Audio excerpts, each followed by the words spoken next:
Thank you for joining me. This is a part 2 of a 4-part series. If you have not seen part 1, please click above to review the objective, what is needed, setup, and also the drills for forehand swing. Okay, let's proceed to part 2. Double backhand or single backhand, there are pros and cons to either one of them. Please do your research and experience yourself for, let's say, a few weeks or even a few months before deciding on either one. For myself, I intend to learn double backhand to add into my toolbox because as a single backhand player, I find it quite challenging to return high ball, except by slice, which is sometimes less aggressive, right? So I'll leave my comments in the comment section about my opinion about these pros and cons. To start the thought process of figuring out what the ball and wall drill should be so that it is as closely resemble that of the actual stroke in the court, we are going to take a look at how a double backhand and a single backhand strokes looks like. This is not a guide on the double backhand and single backhand techniques, but more as a reference point. So for this chapter, we will be looking at the differences between double backhand and single backhand with regard to the grip of the racket, with regard to the proximity of our body to the strike zone, and also of course the swing, and when we release our non-dominant arm, at least for the single backhand stroke.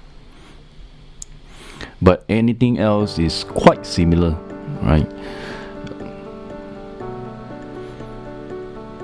So the difference here in our case for the drill would be that for double backhand we have to move closer to the strike zone. For double backhand we will be holding the ball with the non-dominant hand, whereas for single backhand is holding the ball with the dominant hand. And also for double backhand we'll be making a more unit turn with our body facing the front. Let's begin the ball and wall drill for double backhand. So the first stage, we are just going to use our arm to swing from bottom to up, and the second stage we're going to start the ball from the top to the bottom and then up. Alright, this is optional because in actual tennis we are just simply going to rotate our arm to drop our racket face. The third stage will be to add the weight transfer of putting weight to the back foot, 80% of it or most of it, and then after that transfer the weight to the front foot. And the last stage is we're going to add the unit turn. So we're going to turn our upper body to eventually face the front. Okay, so basically you're making use of the arm, the gravity of the swing from top to bottom, and the weight transfer and the unit turn. Now it's a single backhand. It's quite similar, but of course we're using a different hand to hold the ball, right? And we will need to release our arm, the non-dominant hand eventually. So stage 1 is just swinging the arm.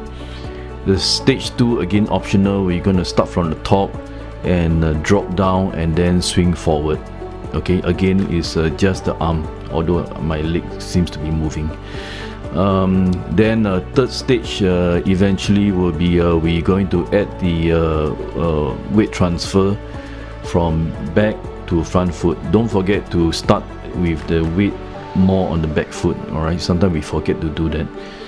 Alright, and then the last stage is adding the unit turn to get our upper body to face partially the front or full front if you want to. But the key takeaway is I think take your time to select between double backhand or single backhand, and you can even have both in your toolbox to be applied in the different situation.